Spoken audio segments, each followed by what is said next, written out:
সৌজন্যে চাকা all in one detergent powder.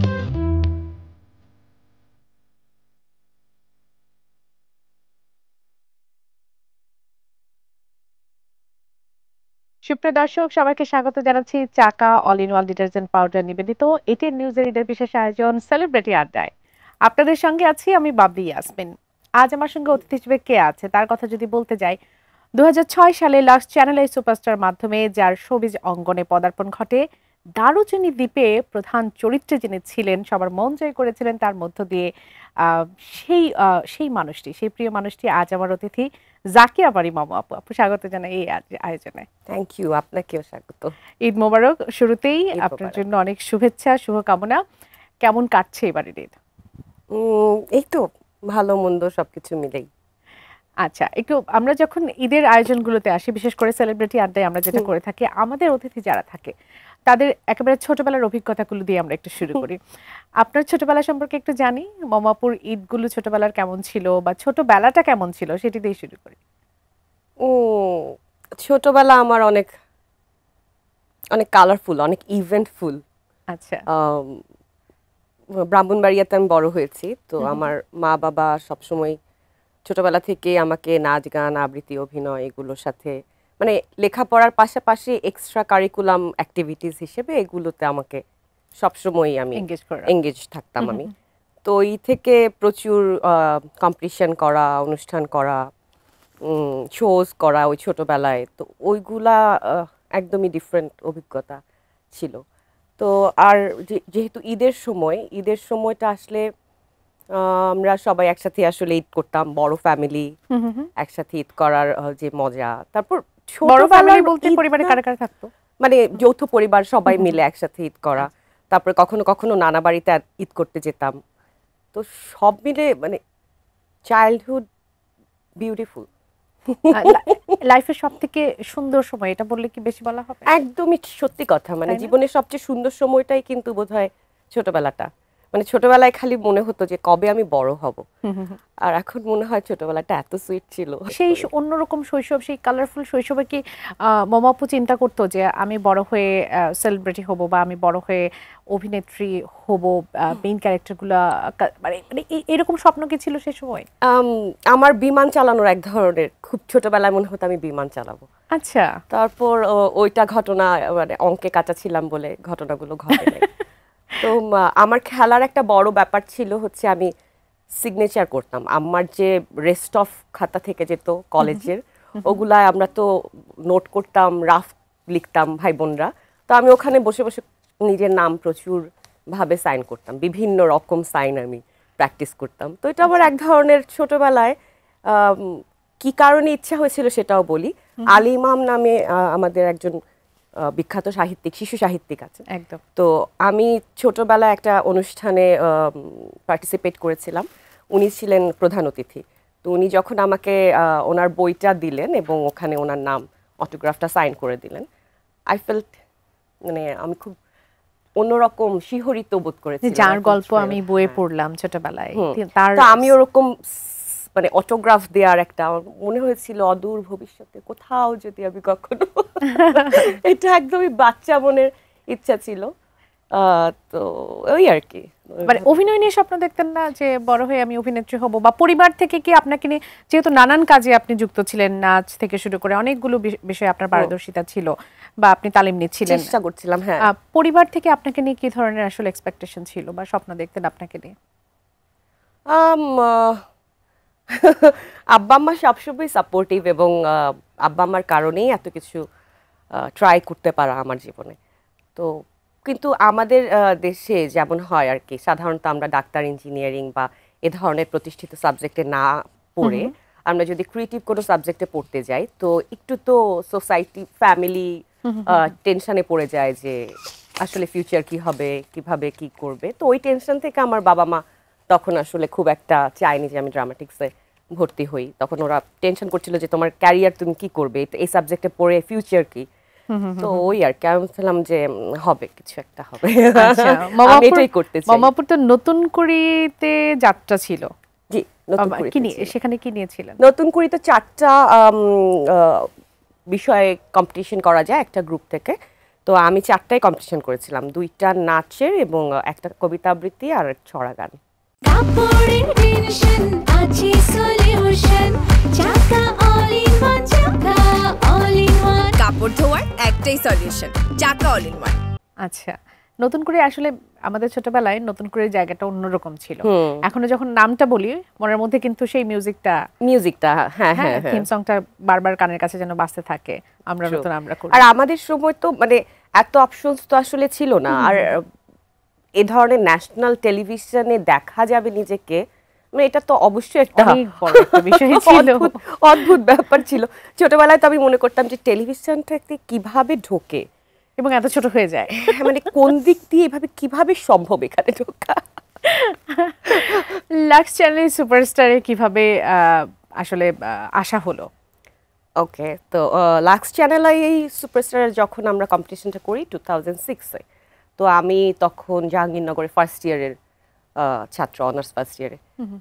ওই সময় এইরকম মানে আমি নাটকে পড়ছি, আব্বা আম্মা যদিও চায়নি যে আমি এই সাবজেক্টে পড়ি, কিন্তু তারপরও লাক্স চ্যানেল আই সুপারস্টার আমাদের ট্যাগলাইন ছিল নায়িকার খোঁজে, দারুচিনি দ্বীপের নায়িকার খোঁজে, exactly এই ধরনের দারুচিনি কিছু। দ্বীপের নায়িকার খোঁজে। হ্যাঁ, তো ওই জিনিসটা দেখার পর আমার বাবা এবং মা দুজনেই আমাকে আসলে ইন্সপায়ার করলো যে কেন তাহলে তুমি এখানে কম্পিট করছো না, তুমি যেহেতু লেখাপড়া করছো, অভিনয় নিয়ে অভিনয় করতে চাও, তাহলে চেষ্টা করে দেখো।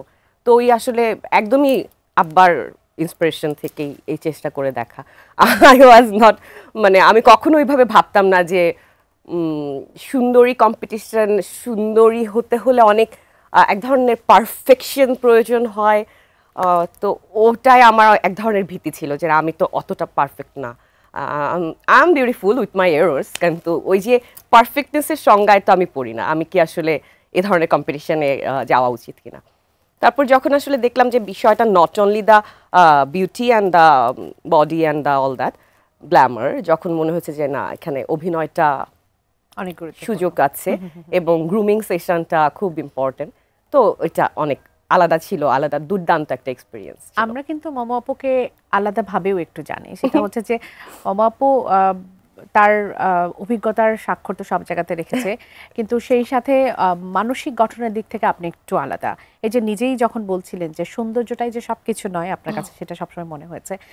একাডেমিক পড়াশোনার পাশাপাশি নিজের এই যে মানসিক গঠনটা, সেটা কিভাবে তৈরি করলেন? এটার ক্ষেত্রে আমি বলবো না, প্রত্যেকের জন্য এটা পরিবার সবচাইতে বড় সাপোর্ট। আমার মনে হয় মা, মানে আমার মা আমাকে এই ব্যাপারগুলো ছোটবেলা থেকেই নানাভাবে বলতো, বকা দিত, বুঝাতো। আমি তো শুনবো না কোনো কথা, আমি তো রেবেল, আমি কোনো কথা শুনি না ছোটবেলা থেকে? ছোটবেলা বিদ্রোহী মম আপু। তো বাবা মা যেটাই বলতো সেটাই হতো, না আমি এটা করবো না, আমি যেটা বলে নাই সেটা করবো। তো সেই জায়গা থেকে আর কি আম্মার কথাগুলা তখন আমি ঠিক বুঝতে পারতাম না। এখন আমার এসে মনে হয় she is right, exactly she is right. এবং এইটাই এত ঘুর প্যাচের পরে সহজ কথাটা এটাই। তো আমার কাছে মনে হয় যে জাস্ট আমি একটা সিম্পল লাইফ লিড করতে চাই, লেস কমপ্লিকেসিতে থাকতে চাই, এটা আমার জন্য একটা ইম্পর্টেন্ট। ছেলের মানসিক গঠন কেমন হচ্ছে? ছেলে কি মাকে ফলো করে বা মার মতো হয়েছে? উদ্ভাসের ব্যাপারে একটু শুনি। ও তো মানে just blessing in my life, মানে মাশাআল্লাহ। সে একদমই খুব বুদ্ধিমত্তা নিয়ে কথা বলার চেষ্টা করে বা বুঝার চেষ্টা করে। এখনকার বাচ্চারা সবাই কিন্তু খুব, মানে আমরা যেভাবে ভাবি আমাদের চাইতে অনেক আলাদা আলাদা করে ভাবে, এবং হ্যাঁ ওরা খুব ইমোশনটাকে একটা পাশে রেখে they can understand the reality. একদম, কারণ আমরা কিন্তু ইমোশনের বেড়াজালের মধ্যে আটকে থাকতাম বেশি, সেখান থেকে বের হওয়াটা আমাদের জন্য সবথেকে বড় চ্যালেঞ্জ ছিল। ছেলে কি মার মতো রিবেল হয়েছে? দেখা যাক সে শেষ পর্যন্ত কি হয়। সে কবিতা লিখতে পছন্দ করে, পিয়ানো বাজাতে পছন্দ করে। আপনার বাবাও তো কবিতা লিখতেন? হ্যাঁ হ্যাঁ, আমার বাবা মেয়ে আপনি, ছেলেও পেয়েছে? ছেলের বাবাও লেখে, তো সব দিক থেকে তো কবিতা লিখে। মাকে নিয়ে কবিতা লিখে? না, ওরকম কিছু লেখে নাই এখন। কিন্তু ওই যে ঈদের সময় সে কার্ড বানায় নিজের হাতে, বার্থডেতে স্পেশালি সে নিজের হাতে কার্ড বানায়, নিজেই ডিজাইন করে, নিজেই লিখে, তো অনেক কিছু লেখে। ছেলেকে নিয়ে মানে হয় না যে বাবা মার একটা বিষয় থাকে যে আমার ছেলে বড় হয়ে এমনটা হোক বা সেরকমটা হোক, আপনার ছেলেকে নিয়ে আপনার চিন্তা? ভালো মানুষ হোক, ভালো মানুষ হোক, সুন্দর করে তার জীবনটা যাপন করতে পারুক, অন্যের ক্ষতির কারণ না হোক। সেটি হচ্ছে সব থেকে বড় কথা, সেটি হচ্ছে সব থেকে বড় কথা। নিজস্ব জগৎটা, যে জগৎটার মধ্যে আপনি মাঝখানে তো বিরতিতেও ছিলেন, অভিনয় থেকে দূরে ছিলেন। আমরা যতটুকু দেখি মমাপু অনেকটা নিজের জগৎটাকে অনেক বেশি প্রাধান্য দেয়, যেটি আপনি নিজেও এতক্ষণ বলছিলেন। সেই জগৎটাতে আপনি কেমন একটা মানুষ? দেখেন, আমাদের প্রত্যেকেরই তো এই পৃথিবীতে কত বিলিয়ন মানুষ আছে, যত বিলিয়ন মানুষ আছে ততগুলাই কিন্তু পৃথিবী। প্রত্যেকেই কিন্তু আলাদা আলাদা করেই ভাবছি আমরা, প্রত্যেকটা মগজের ভিতরেই আলাদা আলাদা পৃথিবী আছে। তো আমরা সবাই আসলে নিজের নিজের একটা জগৎ তৈরি করে নিই, নিজের আরামের জন্য কিংবা নিজের কেয়ার করার জন্য, হোয়াটএভার। তো আমার ভালো লাগে আমার নিজের একটা ওয়ার্ল্ড, সেখানে আমি খুব ডিসিপ্লিন, আমি একটা ডিসিপ্লিন লাইফ লিড করি। আমি চেষ্টা করি হেলদি ফুড, হেলথ ইস্যুগুলা যেন এড়ানো যায়, ডাক্তারের কাছে যেন কম যেতে হয় সেই ব্যবস্থা করার। তো আমি এইভাবে করে আমার নিজের একটা ডিসিপ্লিন লাইফ করার চেষ্টা করেছি আর কি। আচ্ছা, মিডিয়াতে আপনার ক্যারিয়ারের বয়স 1.5 যুগের বেশি। ও মা গো, তাই নাকি? আমারই তো বয়স হয় নাই, ছোটবেলায় আসলে যা হয়। কোথায় আটকে আছেন আপা? আপনার বয়স কোথায় আটকে আছে? আমি শিওর না, আপনি বলেন তো কোথায়। বড়ই হচ্ছে। আচ্ছা, 1.5 যুগ ক্যারিয়ার বলে ফেলেছি, এর কম তো আর বয়স করা যাচ্ছে না। 18তেই রেখে দিলাম। ওকে, ফাইন। কাজের ব্যস্ততা নিয়ে একটু শুনি। মিডিয়াতে দীর্ঘ সময় কাজ করেছেন, আপনার কাজ করার প্যাটার্নটা নিশ্চয়ই আলাদা, বা এখন যারা কাজ করছে তাদের কাজের ধরনটা আলাদা, ব্যস্ততাটা একরকম। কোন বিষয়গুলো আসলে মাথায় রাখা উচিত বলে আপনি মনে করেন এই ব্যস্ততার বিষয়টি নিয়ে? আমার কাছে মনে হয় মানে ওয়ার্ক ইজ ব্লেসিং। ব্যস্ততা সুস্থতা, ব্যস্ততা থাকলে মন, শরীর, মগজ সব ভালো থাকে। এবং আমি পুরোটা সময় ব্যস্ত থাকতেই পছন্দ করি। আচ্ছা, আমার অত অবসর একদম হারিয়ে গেলাম ওরকম ভালো লাগে না, আমার কাজের মধ্যে থাকতে ভালো লাগে। এবং আমি দেখেছি দিন শেষে কাজটাই আপনাকে আসলে পে অফ করে। তো আমি কাজ করতে ভীষণ ভালোবাসি, আমি পরিশ্রম করতে ভালোবাসি এবং আমার ভালো লাগে। এখন যারা করছে তাদের কাজের মূল্যায়ন করবেন? এখন যারা কাজ করছে তাদের সুযোগটা আরো বেশি। এখন কি বলবো, মাল্টিপল অপশনস আছে কাজ করার। আমিও এখনো কাজ করছি, তো সেই জায়গায় আমিও অনেক মাল্টিপল এক্সেস পাচ্ছি। কিন্তু এখন মনে হয় কাজ করার যে মানে দর্শকের কাছে রিচ করাটা, এই যে ভিউ দ্বারা রিচ করার এই ব্যাপারটা, এটা তো অনেক পপুলার।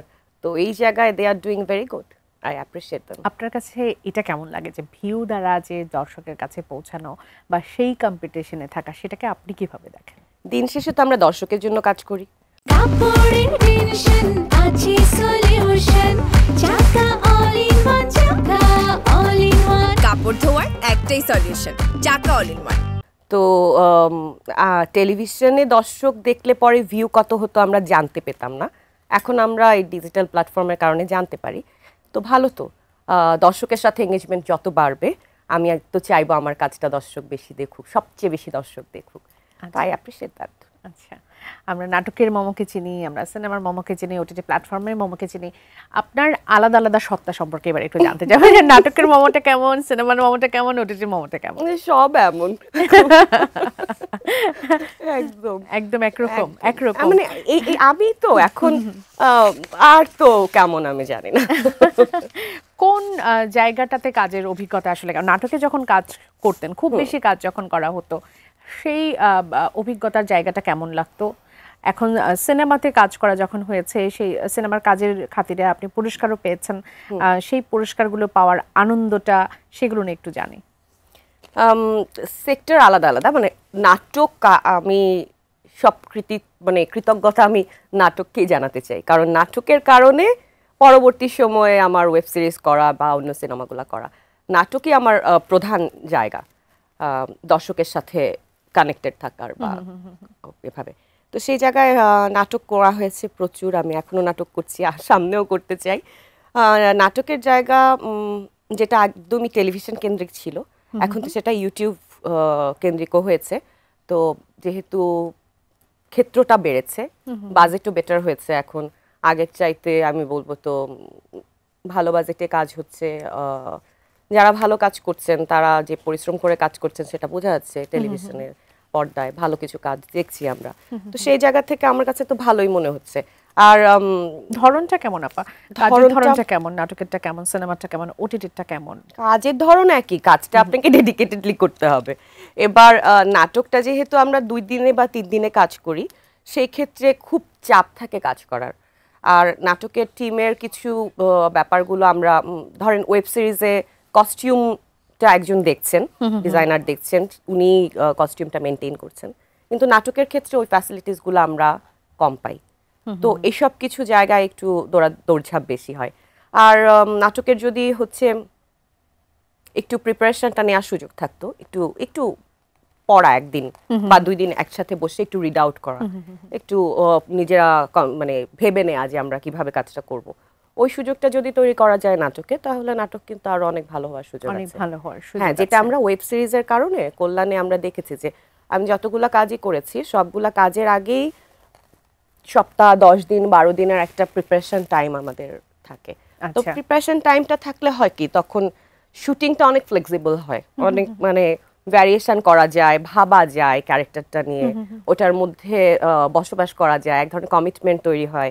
তো সেটা আমার কাছে অনেক প্রফেশনালি অনেক প্রপার মনে হয় কাজ করা। আমাদের একটা বিরতি নেবার সময় হয়ে গেছে। আপনার সাথে অনেক কিছু নিয়ে আমরা আরো কথা বলবো, গল্প করবো। দর্শক, চাকা all in one detergent powder নিবেদিত সেলিব্রিটি আড্ডার এই আয়োজনে একটা বিরতি নেবার সময় হয়ে গেছে। ফিরে আসছি কিছুক্ষণের মধ্যে, সঙ্গে থাকুন।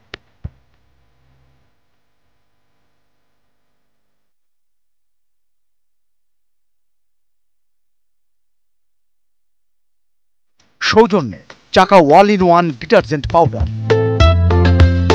সুপ্রিয় দর্শক, বিরতির পর আরেকবার স্বাগত। আপনারা দেখছেন চাকা all in one detergent powder নিবেদিত এটিএন নিউজের ঈদের বিশেষ আয়োজন সেলিব্রিটি আড্ডা।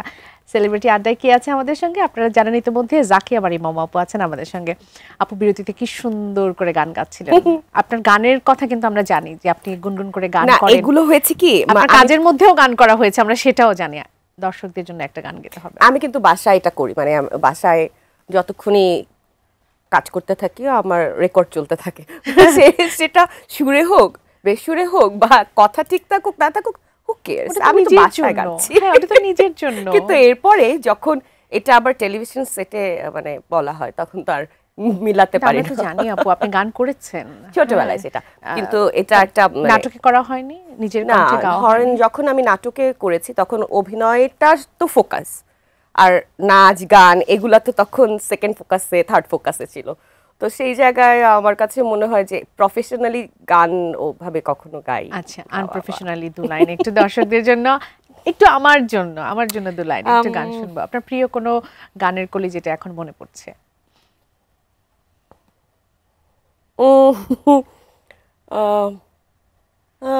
না না না না না না না, আমায় কুড়িয়ে নিও, বেঁচে যাওয়া ভালোবাসা আমার জন্য রেখে দিও, ফুরিয়ে যাওয়ার আগে আমায় কুড়িয়ে নিও, ফুরিয়ে যাওয়ার আগে আমায় কুড়িয়ে নিও, মুছে যাওয়া রেখে যাওয়া ভালোবাসা আমার জন্য রেখে দিও। আমি সরি ফর মিস লিরিক্স, ভুল লিরিকের Sorry হওয়ার জন্য, কিচ্ছু নাই, কিন্তু আমার অসংখ্য খুবই পছন্দের ধন্যবাদ। একটা গান, এটা দেয়ালের দেশের একটা গান, কিন্তু গানটা খুব সুন্দর, সিনেমাটাও খুব ভীষণ সুন্দর। সুন্দর, একদম হৃদয় ছুঁয়ে যাওয়ার মতো কথাগুলো এবং সুর, এবং আপনার মিষ্টি কণ্ঠে আমার আরো বেশি হেরে ভালো লাগছে। কণ্ঠে। না না না, আচ্ছা আপু, প্রতিদিন তো আসলে প্রতিদিন নয়, প্রতিনিয়ত নতুন নতুন আপনি ক্যারেক্টারে অভিনয় করেন, অনেক ধরনের ক্যারেক্টার আপনার অভিনয় করা হয়ে গেছে। হয়েছে। কখনো কি এরকম হয় যে কোনো একটা ক্যারেক্টার আপনার উপর ভর করেছে, সেটা আপনার কাছ থেকে যাচ্ছে না, সবসময় আপনি সেটার মধ্যেই থাকছেন, এরকম কোনো কিছু অভিজ্ঞতা হয়েছে? হয় কি, লম্বা সময় একটা ক্যারেক্টার নিয়ে থাকলে ওইটার তো এক ধরনের রেশ থেকে যায়। হ্যাঁ, আছে এরকম কিছু ক্যারেক্টার আছে যেমন যেটা যেমন ভালো লাগে। যেমন আমার নীলা ক্যারেক্টারটা ছুঁয়ে দিলে মনের, ওইটা অনেকটা লম্বা সময় আমার সাথে ছিল। আচ্ছা, আর কি হতো একটু একটু শুনি, মানে কিরকম মানে আমার অনুভূতিটা হতো? নীলাকেই ভালো লাগছিল, তো আমার মনে হচ্ছিল আমি নীলাই থাকি আর ব্যাক না করি। অনেকদিন ধরে সেটা আপনার সঙ্গে হ্যাঁ, ছিল। সেটা আমার মিডিয়াতে আসলে আপনি তো লম্বা সময় ধরে যখন কাজ করছেন, অনেক ধরনের অভিজ্ঞতার মধ্য দিয়ে যেতে হয়েছে।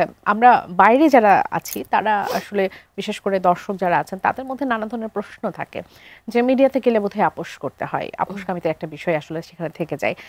সেরকম কোনো অভিজ্ঞতা কি কখনো হয়েছে একেবারে শুরু থেকে যদি একটু জিজ্ঞেস করি? না, আমি না সেরকম কোনো অভিজ্ঞতার সম্মুখীন হইনি। বা- আমি মনে করি আপোষ যারা করে, মানে এটা একটা প্রবণতা আপোষ করাটা, সেখানে আসলে মিডিয়া জরুরি না। সেটা ঘরও হতে পারে, মিডিয়াও হতে পারে, অন্য যে কোনো চাকরি ক্ষেত্রে হতে পারে। আপোষ করা, আপোষ যদি কেউ করে তো করে, আর যদি আপোষ না করে তাহলে জাস্ট করে না। এটা হচ্ছে মূল বিষয় যে মিডিয়া হলে মানে আমার কাছে এটা মনে হয়েছে আর কি, যে মিডিয়া বলে আলাদা কিছু না। ঘটনাটা হচ্ছে হ্যাঁ, মানে আপনি কিভাবে ডিল করছেন সিচুয়েশনটা, বা আপনার পথ কিভাবে আপনি তৈরি করতে চাচ্ছেন। সেলিব্রিটিদের ব্যক্তিগত লাইফ নিয়ে অনেক বেশি চর্চা হয়। ছোট ছোট ক্লিপস গুলো প্রতিনিয়ত আমাদের চোখের সামনে আসতেই থাকে, প্রেম, বিয়ে, সংসার ভাঙন, প্রতিনিয়ত সেগুলো নিয়ে কথা হয়। মনে হয় যেন আর কিছু নাই। আর কিছু নেই তাদের, মানে কাজের থেকে ব্যক্তিগত লাইফটা বেশি আসলে চলে আসছে। এটিকে আসলে আপনি কিভাবে দেখেন? এটা না দুই রকম ব্যাপার আছে। মানুষও হয়তো দেখতে পছন্দ করে, সেই জন্য সবাই এটা এক্সপ্রেস করতে পছন্দ করেন, আবার অনেকেই হয়তো এক্সপ্রেস করে মানুষের কাছে পৌঁছাতে চান। দুই পাক্ষিক একটা ব্যাপার আছে বোধহয়। আচ্ছা, কিন্তু ব্যক্তিগতভাবে আমার কাছে মনে হয় যে ব্যক্তিগত জীবনটা ব্যক্তিগত থাকারটাই সৌন্দর্য, সেটা যে কারোরই হতে পারে। নিশ্চয়ই দর্শকের আমাদের বা বড় বড় সেলিব্রিটিদের আমরাও তাদের জীবন সম্পর্কে আগ্রহী, কিন্তু আমি যেমন চেষ্টা করি যে কি করে আমি ইন্সপায়ার হতে পারি, কি করে আমি একটা নতুন কিছু দেখে শিখতে পারি, যে ওনারা যে সেলিব্রিটি, ওনারা যে আসলে এতটা বছর ধরে ইন্ডাস্ট্রিতে কাজ করছেন, ওনারা যে জানেন, ওনার থেকে আমি একটা কিছু পজিটিভ কিছু একটা নেওয়া যায় কি না, আমি সেটা ট্রাই করি। তো আসলে আমরা কে কি পার্সু করতে চাচ্ছি, কে কি নিতে চাচ্ছি, সেটাও আমার কাছে খুব ইম্পর্টেন্ট মনে হয়। আমরা যদি সারাক্ষণ শুধু জানতেই চাই এসব খবর, তাহলে এটা নট গুড। সোশ্যাল মিডিয়াতে তো আসলে দর্শকদের বা এটাকেই বলে ফ্যান ফলোয়ারদের হ্যান্ডেল করাটা একটু টাফ ব্যাপার অনেক সময় তো হয়ে যায় নিশ্চয়ই আপনাদের, বিশেষ করে নানা ধরনের যখন নেতিবাচক মন্তব্যগুলো আছে, হেটার্স যারা থাকেন তাদের কিভাবে সামলান আপনি? মমাপু কিভাবে সামলায়? তাদেরকে কি ব্লক করে দেন নাকি হচ্ছে তাদেরকে হেসে উড়িয়ে দেন? বিশ্বাস করবেন আমি জাস্ট ধন্যবাদ লিখে দিই। জাস্ট ধন্যবাদ। আচ্ছা, ধন্যবাদ। মানে যিনি আমাকে হেট করেন তিনি, তাকেও ধন্যবাদ, যিনি আমাকে ভালোবাসেন তাকেও ধন্যবাদ। আমার ভালোবাসা ছাড়া আমার দেয়ার যেহেতু কিছু নাই, আমি এই হেটও নেব না, হেট দেব না। আচ্ছা, হেট থেকে আবার প্রেমে চলে আসি প্লিজ। প্রেম বিষয়টা আপনার কাছে কেমন? আমরা তো বলি যে প্রতিবার প্রেমে নতুন জীবন, জীবন কিন্তু একটাই। আপনার কাছে প্রেম কি? ওই যে রিবার্থের মতো মনে হয় নতুন জীবন।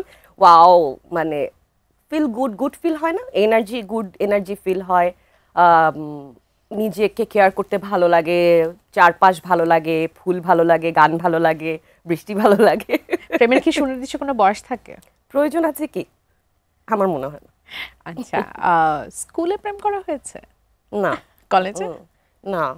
একেবারে বিশ্ববিদ্যালয়ে এসে? হ্যাঁ, অনেক কিছু মিস হয়ে গেছে, অনেক আমি কিছু মনে রেবল হয় হতে না? পারি, কিন্তু আমি গুড গার্ল। মানে আমি বাবা মার কথার বাইরে গিয়ে এত সাহসী ছিল না। প্রেমের প্রস্তাব কেমন পেতেন? প্রচুর। এখনো পান? খারাপ না। চলমান থাকুক সেই প্রত্যাশা করি। ঈদের দিনের সাজ পোশাক নিয়ে ছোটবেলায় আমাদের অনেক ধরনের ও রাতের ঘুম হারাম হয়ে যেত একদম। একদম। এখন কি রকম হয়? এখনো হয়, মানে কাকে কি গিফট দিব ওটা নিয়ে আর কি। আচ্ছা, ওটা রেসপন্সিবিলিটির টেনশন। হ্যাঁ, মানে এখন জিনিসটা একটু বদল হয়েছে বটে, কিন্তু এটা অন্য ধরনের মজা। মানে আমার গিফট দিতে কাউকে খুব ভালো লাগে। গিফট বিশেষ করে যদি সারপ্রাইজিং হয়, সেটা তখন একটা অদ্ভুত হাসি চেহারায় মানুষের থাকে, দেবার পর তাদের জন্য প্রাইসলেস। একদম একদম একদম একদম। অনেক ধরনের চরিত্র অভিনয় করা হয়েছে। এই কথা বলতে গিয়ে তখন আমি একটা কথা মিস করে ফেলেছি, আপনি খল চরিত্রে অভিনয় করেছেন। হ্যাঁ, সেটার অভিজ্ঞতাটা কেমন, বা নিজেকে তখন কি ফিল হয়? খান্নাস, মানে বাজে একদম, oh my god, I don't like her, এরকম ফিল হয়। উফ, এরকম না, আমি এরকম না। আমি তখন নিজেকে বলি আমি এরকম না, আমি ভালো, আমি just a character. Just a character. সেই কাজ দেখার সময় অনুভূতিটা কেমন ছিল? কাপড়ের টেনশন আছে সলিউশন চাকা অল ইন ওয়ান চাকা অল ইন ওয়ান কাপড় ধোয়ার একটাই সলিউশন চাকা অল ইন ওয়ান। তো ডন এবং ডনের ওয়াইফের ক্যারেক্টার আর কি এরকম। তো আয়েশা সরি পুরো নামটা আমি ভুলে গেছিলাম। আয়েশা এখন অনেক কাজ করছে, শি ইজ ভেরি প্রিটি, ওকে আমার খুব ভালো লাগে। ওর গলা ধরে এভাবে প্রায় অনেকক্ষণ একটা লম্বা ডায়লগ ছিল এবং গালাগাল ছিল।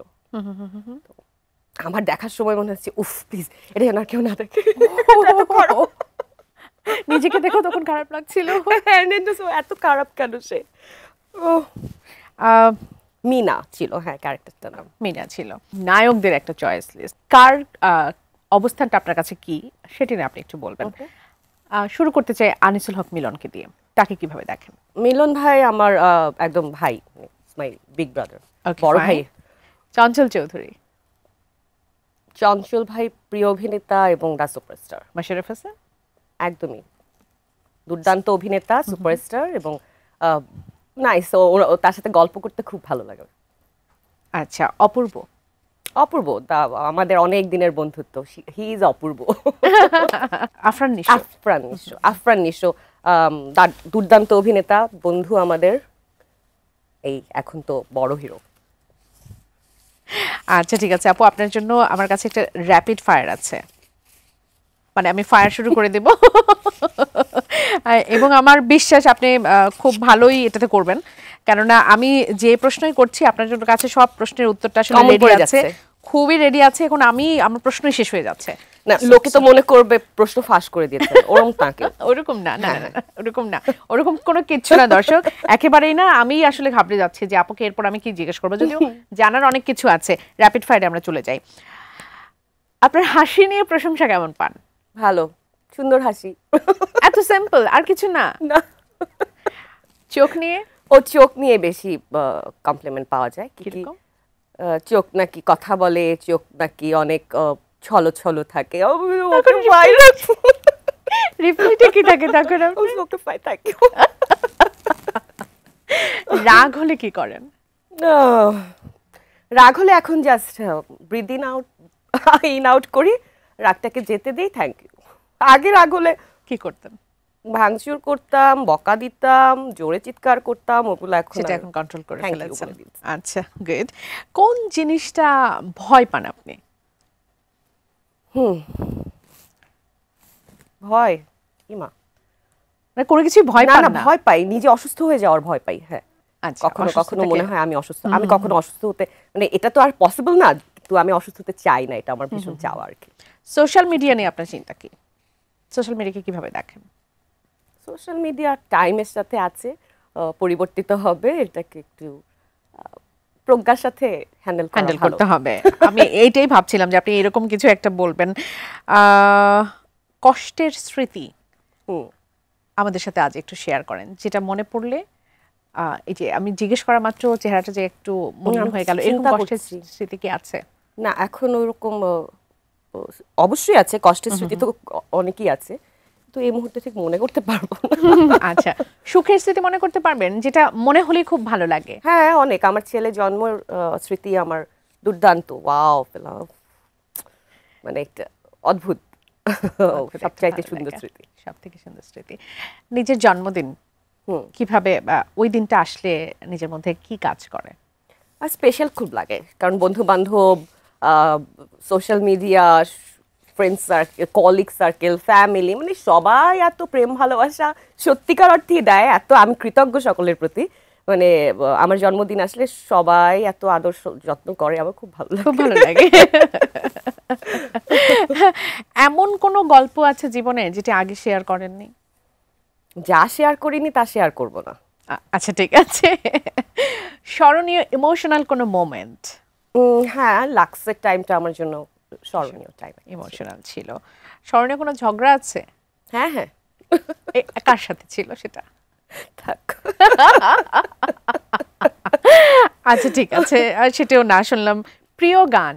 আপনি তো গান গেতে ভালো লাগে। আমার অনেক গান ভালো লাগে, মানে ইনফ্যাক্ট প্রিয় বলতে কি, আমি কিছুদিন ধরে বোঝার চেষ্টা করছি যে আমার মা প্রচুর গান শুনতো সারাদিন, নানা সময়ে ক্যাসেট প্লেয়ার বাজতো বাসায়, তো সবগুলো গানই আমার মোটামুটি মুখস্থ ছিল। আচ্ছা। এবং এখনো যখন আমি শুনতে, সবগুলো আমার প্রায় লিরিক সহ মুখস্থ। তো এটা আমার ভাবতেই ভালো লাগে যে ওয়াও এতগুলা গান আমি অল্প অল্প করে হলো আই ক্যান সিং। হ্যাঁ একদম তো একদম আমার সব গান গাইতেই ভালো লাগে, বা গাইতে মানে শুনতেই ভালো লাগে। গান যে কোনো গান দুর্দান্ত। ঘুরতে পছন্দ করেন? ঘুরতে ভ্রমণ পছন্দ ভ্রমণ ভ্রমণ নিয়ে আপনার ইয়েটা কি? আমি ঘুরতে যাই, আমি কাজ সুযোগ করি, পেলে। নিজের মতো ঘর সংসার করি আর ঘুরতে যাই। বাহ। সিনেমা কোন ধরনের বেশি পছন্দ? সিনেমা আমি আসলে ওই জম্বি টাইপ আর হচ্ছে কি বলবো, জম্বি টাইপ? না জম্বি আর হচ্ছে মানে Horror একদম type? ব্রুটাল আচ্ছা। হরর এ ধরনের ছাড়া সব সিনেমা আমার ভালো লাগে। আচ্ছা ঠিক আছে। বই পড়েন, কি ধরনের বই ভালো লাগে? উপন্যাস ভালো লাগে যদি সেটা আসলে খুব দুর্দান্ত ক্যারেক্টারগুলো যদি খুব প্রিয় হয়ে যায় পড়তে পড়তে। পড়তে ভালো লাগে, বিভিন্ন সমালোচনা পড়তে ভালো লাগে, কবিতা ভালো লাগে। কবিতা লিখেন? না আমি পারি না। চেষ্টা করা হয়েছে? না। বৃষ্টি ভালো লাগে? বৃষ্টি ভালো লাগে, ভিজতে ভালো লাগে নাকি ভীষণ। দেখতে ভালো লাগে? দেখতেও ভালো লাগে, ভিজতেও ভালো লাগে। খুব ভিজতেন যখন ইউনিভার্সিটিতে পড়তেন বা কিছু? ইউনিভার্সিটি টাইমে আমাদের অনেক গুড মেমোরিজ আছে। বৃষ্টি মানে জাহাঙ্গীরনগর তো কত সুন্দর হয়ে যায় আপনি জানেন। ভীষণ, ভীষণ। মানে আমরা বিশেষ করে ফার্স্ট ইয়ার সেকেন্ড ইয়ার তো বৃষ্টি হওয়া মাত্রই আমরা ভিজবই, মাস ছিল। প্রিয় কবিকে? প্রিয় কবি কাজী নজরুল, রুদ্র মোহাম্মদ, হেলাল হাফিজ। জীবনানন্দকে ভালো লাগে? জীবনানন্দ অবশ্যই, রবীন্দ্রনাথ, কেন না। আমার একটা রিকোয়েস্ট রেখে 2 লাইন গান গেয়েছেন, এবার আরেকটা রিকোয়েস্ট রেখে 2 লাইন কবিতা একটু শোনাবেন। কবিতা শুনতে শুনতে আমরা একটু সব বিদায় request। নিয়ে নেব। আপনি কবিতাটা মনে করুন, এর আগে আমি দর্শকের কাছ থেকে একটু বিদায় নিয়ে আসি। ওকে। সুপ্রিয় দর্শক, চাকা all in one detergent powder নিবেদিত এটি নিউজের ঈদের বিশেষ আয়োজন সেলিব্রিটি আড্ডার আজকের আয়োজন থেকে এখান থেকে বিদায় নিচ্ছি। আপনারা আমাদের সঙ্গেই থাকুন, পুরো সপ্তাহব্যাপী আমাদের বিশেষ বিশেষ আয়োজন আছে, চোখ রাখুন এটি নিউজের পর্দায়। ধন্যবাদ এতক্ষণ সঙ্গে থাকার জন্য। আপু, কবিতার নাম হচ্ছে নীতি নৈতিকতা। মজিবুল বাড়ি। সত্য আর মিথ্যায় দাঁড়িয়ে সত্যাসত্য বিচার করা যায় না, বিবেক বন্ধক রেখে ন্যায়ের বার্তা বহন করা যায় না। দেশপ্রেমী ইঁদুর ঢুকে পড়লে আমজনতা সহজেই বুঝতে পারে লোভের জিহ্বা 10 হাত লম্বা হলে পায়ের তলা থেকে মাটি সরতে থাকে। নীতিনৈতিকতা বিবর্জিত রাজনীতি, সমাজ ভাবনা, মূল্যবোধহীন শিক্ষা আধারের নৈরাজ্যে ঠেলে দিতে পারে আমাদের।